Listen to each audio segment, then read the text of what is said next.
नमस्कार, मैं कुसुम और आप देख रहे हैं राजस्थान धड़का न्यूज। राष्ट्रीय लोकतांत्रिक पार्टी द्वारा 20 जनवरी को होने वाले विशाल प्रदर्शन व घेराव को लेकर आपात रणनीति बैठक रखी गई। अजमेर जिलाध्यक्ष ठाकुर धर्मेंद्र सिंह रावत ने यह बताया कि विभिन्न मुद्दों को लेकर अजमेर डिस्कॉम का घेराव किया जाएगा, जिसमें निम्न मुद्दे रहेंगे: बिजली की अघोषित कटौती, बिजली के बढ़े हुए दाम, सरकार द्वारा बिजली का निजीकरण, अजमेर में टाटा पावर की मनमानी तथा ग्राहकों से बिलों में ठगी, यह प्रमुख मुद्दे रहेंगे।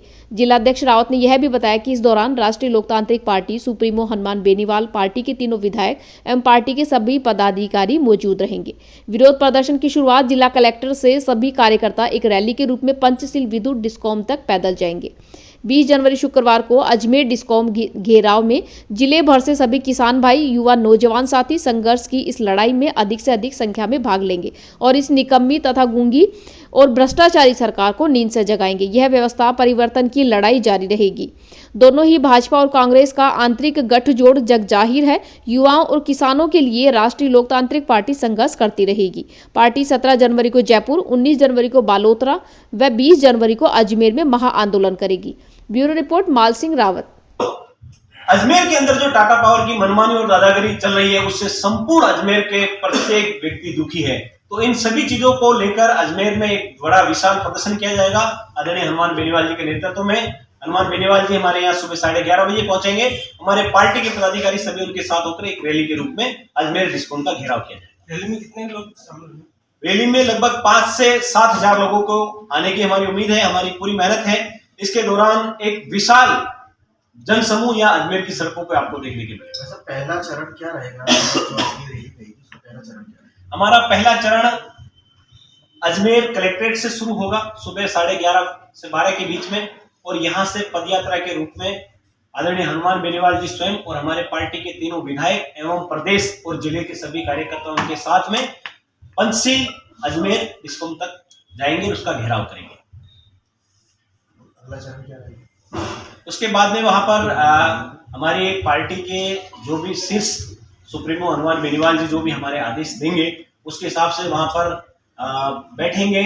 और जो यहाँ के एमडी है, जिन्होंने एक सरकार की गुलामी के रूप में स्वीकार करके जो लोगों के साथ में जो अन्याय कर रहे हैं, उसका माकूल जवाब देंगे। मतलब पेपर लीक हो रहे हैं लगातार, लोकतांत्रिक पार्टी भी इसका जवाब दे रही है, ज्ञापन भी दिए हैं काफी बार लंबे समय से।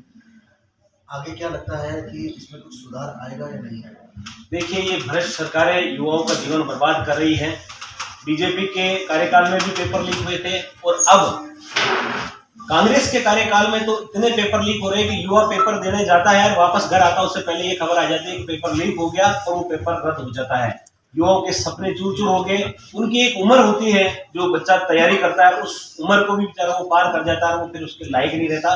तो ये पेपर लीक का मामला इन भ्रष्ट सरकारों की देन है। उस सरकार के खिलाफ आगामी 17 जनवरी के अजमेर में जयपुर के अंदर सीएम हाउस का घेराव राष्ट्रीय लोकतांत्रिक पार्टी द्वारा किया जाएगा, जिसमें आदरणीय सुप्रीमो हनुमान बेनीवाल जी स्वयं उसका नेतृत्व करते हुए चले।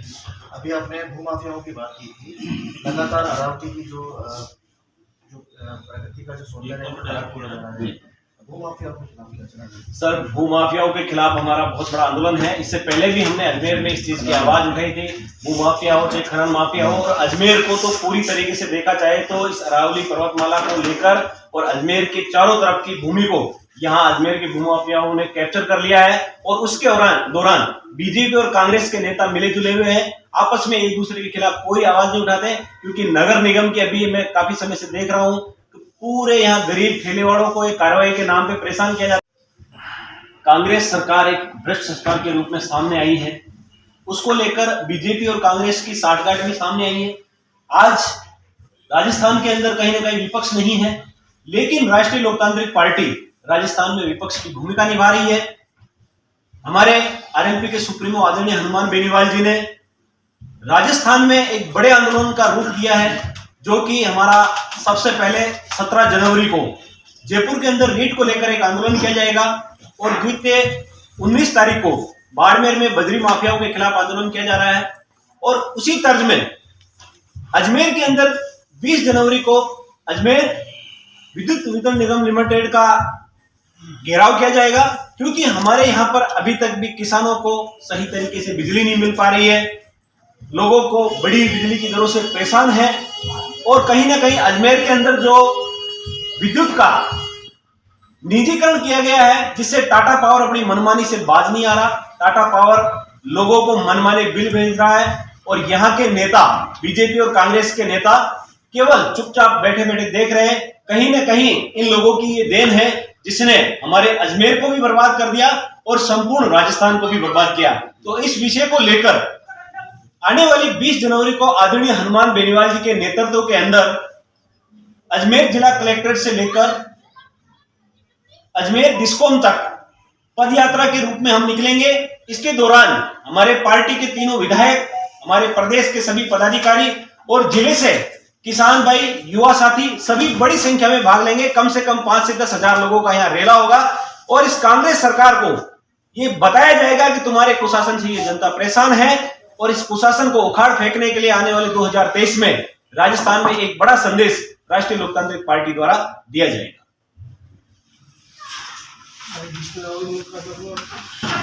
देखिए, राजस्थान के अंदर बड़ी भारी बिजली किल्लत हो रही है, आए दिन पेपर लीक हो रहे हैं, बजरी माफियाओं का गुंडा राज हो गया है।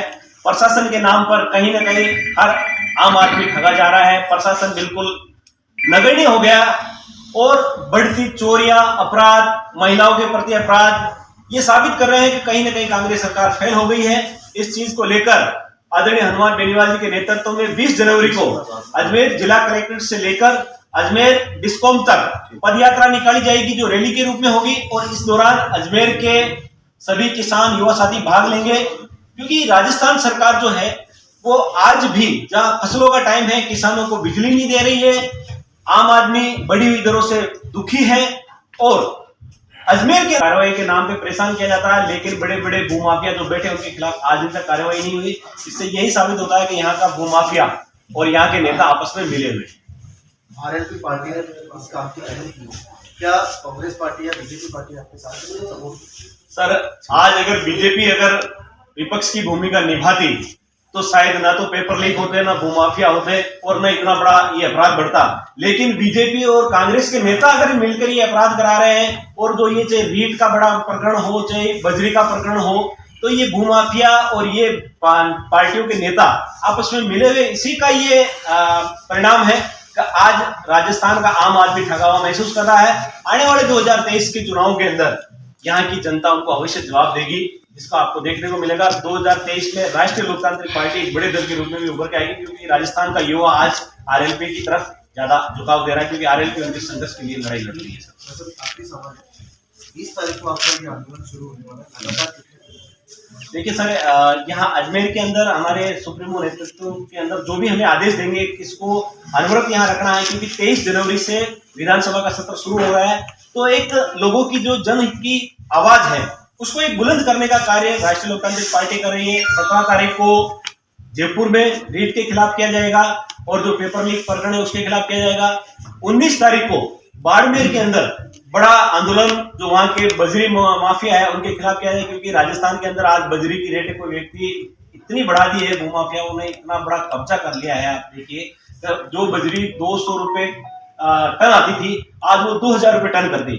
एक गाड़ी आपको 30 से 40 हजार रुपए में आती है, तो आम आदमी मकान नहीं बना पा रहा। तो ये भूमाफियाओं की और इन बजरी माफियाओं की और इन नेताओं की देन है। और मैं कहता हूँ इसमें कांग्रेस सरकार लिप्त है, क्योंकि एक बड़ा पैसा उनको यहाँ पर मिल रहा है, जिसके कारण वो भी चुप है। तो 2023 का जो मिशन रहेगा उसमें भी ये चीजें उठाई जाएगी और विधानसभा में भी आवाज उठाई जाएगी। हमारे लोग और हमारी पार्टी के लोग इसके लिए अनवरत कार्य कर रहे हैं।